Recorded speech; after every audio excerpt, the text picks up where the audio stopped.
Welcome to the Bladtcast. Very excited to be chatting again today. We talked about 2 years ago, which I couldn't believe when I looked it up. Ron Keel, he has a new recording that he's going to speak about. And honestly, Ron, there's so many projects that you have going on right now, which I was excited to see. But I don't know how you found the time to even talk to me today. Thanks for joining me again, Ron. My pleasure. I appreciate the opportunity. I love what you do. Your podcasts with all of the different guests from different sports to film to all the other stuff that you do. I respect you and I appreciate it. And I thank you for the opportunity. There is a lot to talk about, so I'll try and keep it brief. But man, there's so much going on. Oh, yeah. Don't worry. We don't have to keep it too brief. I want to give you plenty of time to talk about it. And yeah, it's interesting. It's been really nice talking to you, Christian. Thank you so much for the opportunity. That's Ron Keel, everybody. It's funny that you say that, though, because yesterday we recorded our Major League Baseball preview episode. I just finished talking about doing a whole show on the Marvel Comics TV series Moon Knight on Disney Plus. And exactly. I got Star Trek to talk about on Friday. So, and I love that I'm talking to you today. I got an Eddie Van Halen book to talk about next week. So, that's the most fun is just, I get to talk about all the stuff I like and all the very different kind of things. And it's great to get to talk to somebody like you, Ron. So. I'm just glad to be in the mix there somewhere, man. And the Moon Knight, the Major League Baseball, I did my homework and enjoyed some of your previous podcasts. The Star Trek stuff, I'm a huge Trekkie, so I got off on that too. Well, then, that's not what I plan to talk to you about, but let's go right into it. Who is the greatest captain in Star Trek history? Janeway. That's a solid answer. It's easy to say, like, I grew up with Kirk, so it's like, of course I'm going to say Kirk. I think we got more episodes with Picard, and now he's come back around. But it's you can't really go wrong because look, Avery Brooks was great as Captain Sisko too. So you see, you got so many. They were all fantastic, and I'm just a huge Trek fan. I remember 1966 September. Star Trek was on the cover of the TV Guide. That week. It was September, the premiere week, and I sat there and watched that first episode of Trek on the floor. And I was 5 years old, I think, and it had a huge impact on me and on my life, and even on my career. I named my second major label album "The Final Frontier," and that song and that album was all about that Star Trek message, the hope for mankind that we would overcome all of the crap that we have experienced the last 60 years and survive and explore the final frontier and all that. So that was, to me, that song and that album was a very positive message in the spirit of Star Trek. And I try and keep that hope alive in my music now still with anthems that speak about the positive aspects of our life. And we've got a new song that we just shot the music video for called "When This Is Over." Okay. Christian, about 4 weeks ago, I got an email from a fan overseas. And the email read something like, "I love your music. Appreciate everything you've done. And I can't wait to see you guys on tour here when this is over." And those 4 words just really slapped me upside the head. And I woke the guys in the band up. They're crashing at my house because we're rehearsing. "Wake up. We're writing this song right now." And we just shot the music video for it. It's called "When This Is Over." And this could be anything. It could be war, could be COVID, could be winter, could be your relationship. But when this is over, whatever this is, we're going to get back to living life the way we want to live it and enjoy time with our friends and families and rock and roll. So it's a very important message, and we're looking forward to getting that single out in about 6 weeks. Oh, that'll be great. And, I think being able to apply that concept to so many different things, because, no matter how anyone's health and their family is, there is something probably that everyone's waiting to be over. And, obviously one thing to apply it to could be the pandemic, and because the person who wrote to you was talking about when this is over. I think it's an interesting starting point because I think it was just yesterday. I know I've heard you on with Eddie Trunk before, and I was listening to him talking to the guys from Skid Row, and they were kind of talking about how like they've got a big tour because they realized like if you were waiting for COVID to be over before you hit the road, you might never get out there. So you just learn to manage it the best way you can. And the guys talked about it, Snake and Rachel talked about, yeah, they're just going to go out there and, and I mean, the last year, I think that there's really been a lot more artists, not even really this time last year. By last fall, there were a lot of people who were like, let's just see what we can do. And then, it almost looks normal right now in terms of like, when I look at like all the shows I want to go to later this year, Ron, I'm like, well, I can't afford all of them. So I gotta draw the line somewhere, but, so the message there for me is it ever going to be over? Yeah. We were at war with Russia when I was born 60 years ago. We were in the middle of the Cold War, and we were all afraid of nuclear Armageddon the day I was born. 60 years later, here we are. I mean, I was born in 1976, and I definitely remember being a kid in middle school, and it was just always something that was kind of looming. It's like, it's like when you have a room full of children, you're like, we have to explain the concept of mutually assured destruction. I'm like, well, this is terrifying. Why are they telling this to children? But it's like, it's just the reality. And it's unfortunately, the more things change, the more they really do stay the same. Luckily, I've been blessed with a life in entertainment, and my job is to take you away from all that bullshit for a couple of minutes or an hour or two and give you something to smile about, a reason to raise your fist in the air and scream and tap your foot and enjoy music and entertainment. And we have always been struggling with that what's going on in our culture and in our lives and what's on the TV news. But rock and roll is the best medicine for all that stuff. I'll be the guy on like the Titanic, man. I'll be the guy singing as the ship goes down. I'll still be on deck screwing my guts out when the ship goes down. So you can always count on Ron Keel to keep you entertained any way that I possibly can.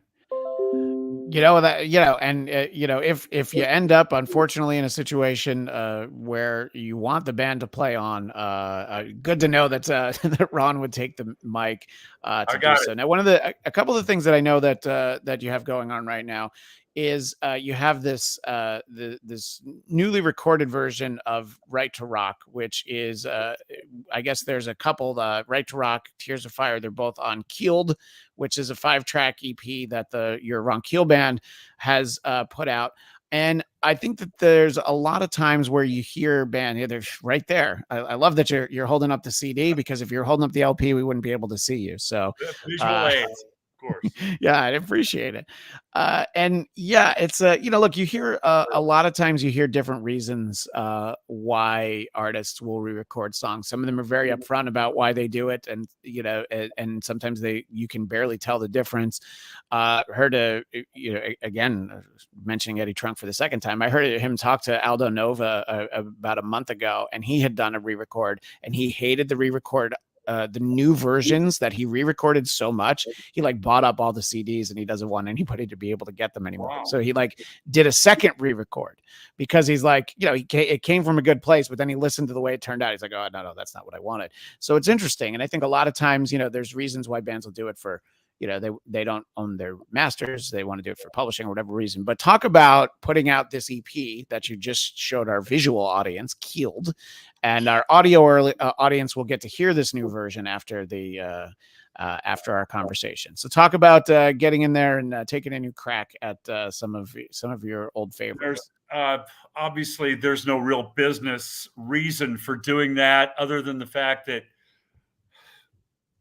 I wanted to sing these songs again. It's a bucket list thing. I wanted another shot at those lead vocals. The guy that cut those songs back in the 80s was very young, very green, inexperienced, and I've had a lot of practice since then. And those songs are a big part of the fabric of my life, my career, my history, my legacy. I wanted to sing them the way I sing now. And still hitting all the notes in the same key. We're not tuned down or anything. We are delivering versions that are faithful to the originals, but I think with a much better vocal. The production on those original versions by Gene Simmons back in the 80s was great. The guys in the band, Keel, that played those tracks were fantastic. I think the lead singer needed another 30 years of practice before he could get back in the studio and deliver those songs the way they were meant to be. So it was a bucket list thing for me to sing those songs again and record them.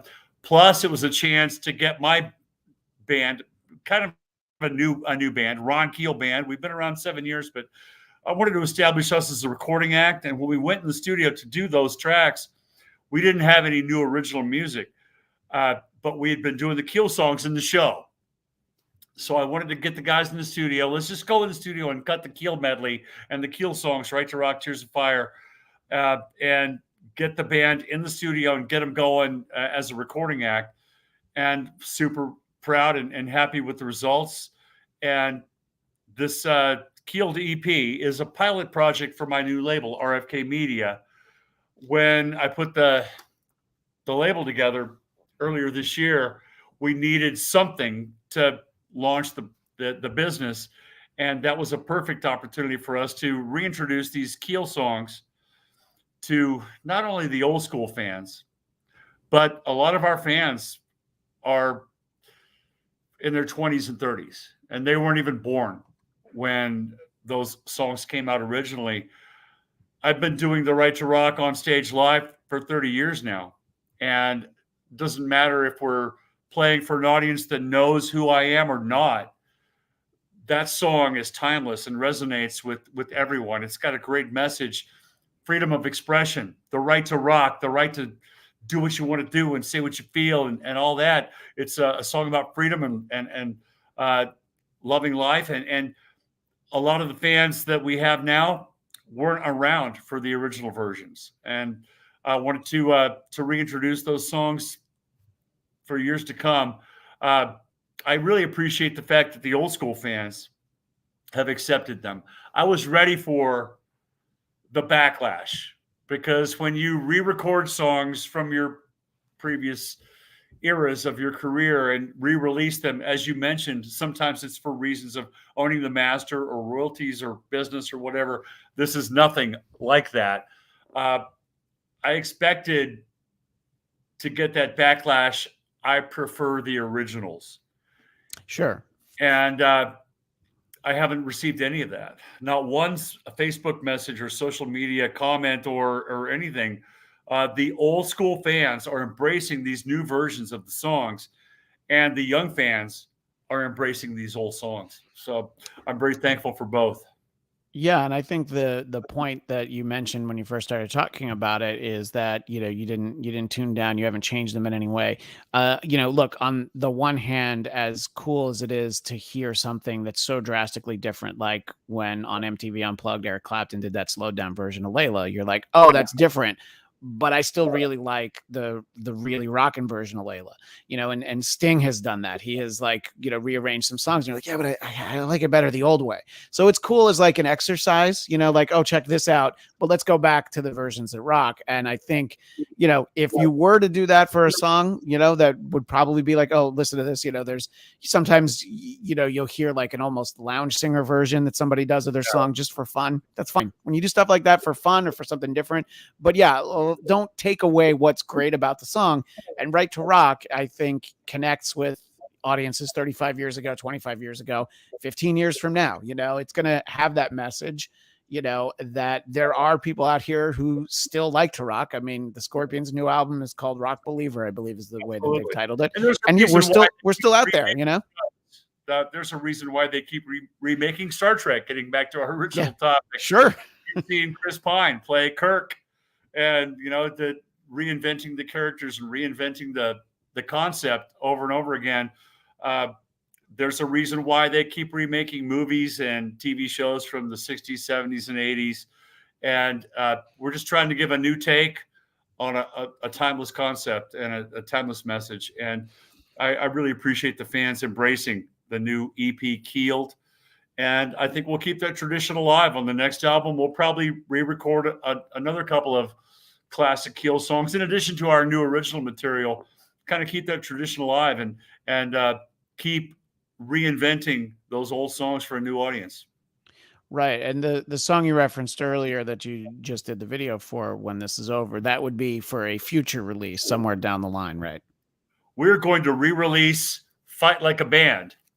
Okay. The 2019 Ron Keel Band debut. We're going to re-release this album on my label, RFK Media, in about 6 weeks. Oh, great. And When This Is Over will be a bonus track on that new edition of that. It's going to come out as a single and video in about 6 weeks. I just feel it's really important to get this song out there and share it with the world. And it's a perfect opportunity for me to re-release Fight Like a Band, which was our debut album. This very, very, very special record for me. When we put Ron Keel Band together, well, we were working under a different situation, and I was able to assemble my dream team of musicians for this band. And then that situation dissolved, and we rebranded ourselves as Ron Keel Band in late 2016. And literally 3 weeks later, after I'd already told the guys we're going to keep going, we're going to do this as Ron Keel Band, we're going to rename the act and keep going. We had a ton of gigs booked that year. My wife was diagnosed with cancer. And all of a sudden, everything changes. When you get that diagnosis, everything changes that day. Yeah. I had to go to the guys in the band after all the new, we're going to be the Ron Keel Band, and we have a ton of shows on the books, and we're going to make our first album and all that. I had to go to the guys and tell them, I'm sorry, I can't tour this year. I'm going to stay home with my wife. I'm going to be with her through chemo, radiation, what ended up being 12 surgeries. And I expected, well, I didn't know what to expect at that time. But all the guys in the band just said, we got your back. And they got a case of beer, brought their guitars, came over to my house, sat in my basement, and we wrote this album. And that's the title, Fight Like a Band. And it's more than a song. It's a way of life for us. Those guys had my back through that entire battle and literally took the year off to be with me and write and record that record. So that deserves a second shot and a re-release on RFK Media with the new bonus track, When This Is Over. So I'm really proud to be able to re-release and remaster that record that came out in 2019. It's coming back out on RFK Media with the new bonus track and single, When This Is Over. Right. And obviously, you don't want to find yourself in a situation like that. But I think if any of the guys in your band had a problem with, we need to go out and tour or anything like that, then clearly those would have been guys that you don't want to be in a band with anyway. You would have, I think you learned a lot about how good those guys were, and you put together the right group of guys for you that they're like, yeah, let's just hang out. And, what can we do to help you? It really is a family and a team, and it's something that I've been very blessed with a couple of times in my life and career. I mean, the original lineup of Keel is a brotherhood of guys that love each other like family, and so is the Ron Keel Band. To have lightning strike twice like that in my career is a huge blessing. You talked earlier about the Keel record being produced by Gene Simmons, and I don't know how well you keep in touch with Gene, but I feel like he would really appreciate the fact that you have such visual aids quickly to show off. I'm talking about this thing. I'm talking about that thing, and I think he's like, yeah, why don't I do all my interviews like that? Have somebody hand me each of the things. Here's a picture of the Kiss coffin. Here's a picture of the where you can buy his vault experience. And I love the fact that you had all that stuff right there. I laugh in a way about how great that is. And I appreciate the fact that you're able to show us what everything is, because I do love to look through a CD. You can get albums when they come out digitally, but I like to to look through and read about who did guest vocals on track 4, or things like that. So I always find it interesting to actually look at an album. And if they give me a file that comes with a download, it's like, well, you can look at the artwork, you can read all the lyrics. I'm like, I'm never going to open that file. So I love that you're holding them up and showing everybody the CDs. There's something to be said for that physical product that you hold in your hand. And I am doing interviews all day long today, Christian, and I had a couple of interviews that requested that I show some stuff. So that's why I have all this stuff handy here in the living room today, because they asked me to show some visual aids. But Gene taught me a lot. Gene Simmons taught me so much about music, business, marketing, longevity, and 35 years ago when we were cutting that song, "The Right to Rock," in the studio, I remember sitting right next to Gene at the mixing console, and he looked at me and says, "You're going to be singing this song for the rest of your life, right?" Okay, I didn't expect to live this long, but yeah, here 35 years later, I'm still screaming "The Right to Rock" at the top of my lungs every chance I get. Yeah, I know that the guy who at that moment, if you had turned to him and said, in your 70s, you're still going to be singing "God of Thunder," he's like, well, I don't know about that. That's crazy talk. Good observation, because it's been a 25-year farewell tour for them. But man, the guys in Kiss, Gene and Paul, are so supportive of me, and to be a very small thread in that tapestry of Kiss history, and to have Gene produce 2 of our records, and to teach me so much about this business, about music, about making great records. Every session that I do, every song I record, Gene is still the little demon on my shoulder, whispering in my ear, telling me, try this or do that, or make sure the kick drum pattern matches with the bass drum, and then the bass guitar, and there's all the stuff that he taught me, invaluable. And I treasure those lessons, both in life, music, and business, that Gene Simmons passed on to me. Yeah, absolutely. Getting to work with somebody like that, with even at that point, I mean, Kiss had been around, like 10, 12 years at that point. The amount of experience he had at that moment must have been invaluable to you as you went along. Let's talk about RFK Media. Now, I'm cheating a little bit because I did hear you talk about this in an interview, but what does the RFK stand for? The R stands for Ron. And the K stands for Keel. And we can guess what the F stands for. The F stands for my partner, Aaron Fisher, who has been my best friend for over 20 years now, who is my partner in the business. He's the equalizing factor in everything that I do. He's really smart. He's really in tune with me and my music and my business, and knows what I want to accomplish. And we have been best friends and business associates. Aaron's been a part of a lot of projects that I've done the last 2 decades, and we decided to go in together on this business. So the F is for Fisher, Fisher, Aaron Fisher. And I love the guy. I couldn't do it without him, and he's a great partner. But I mean, RFK has been somewhat of a nickname of mine for a long time now. So I think you can read into it whatever you want. But we had to tell Aaron's mom. Aaron Fisher, my partner, his mom she goes, "What does the F stand for?" And he goes, "Fisher." So, Mom, if you're watching, I love that. It's definitely Fisher. Yeah. So before we go, I want to talk to you about a couple other things. But in terms of RFK Media, I understand, in addition to you putting out Ron Keel Band stuff, that you also signed a band called The Fifth. Take a minute and tell us a little bit about that, and if there's something we can already find, if that's something that's coming down the road, or talk a little bit about The Fifth.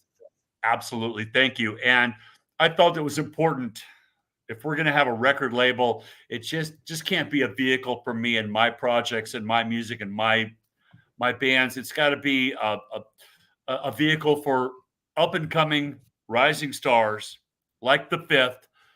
Lead singer Roy Cathy has been a friend of mine for a long time.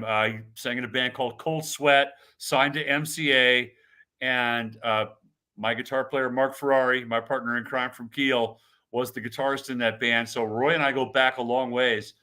And when we were looking for talent for RFK Media, this was obviously a no-brainer for us. I'm really glad that we were able to secure them for the label because they've got both qualities that I'm looking for. Star quality. Roy's a rock star, and the guys in his band are rock stars. They embody everything that I want to see and hear and enjoy in a rock band. And they've got the ability to succeed. And I do believe we can sell a lot of records with these guys. They're in the studio now, just came off their first tour. They're in the studio making their first album for RFK Media. And I'm really proud to have them on the label. Roy's got the pipes, the personality, the perseverance, and everything it takes to be huge in this business. And just to have people like that want to work with us is, I think it gives us instant credibility as a record label. But it's more than that.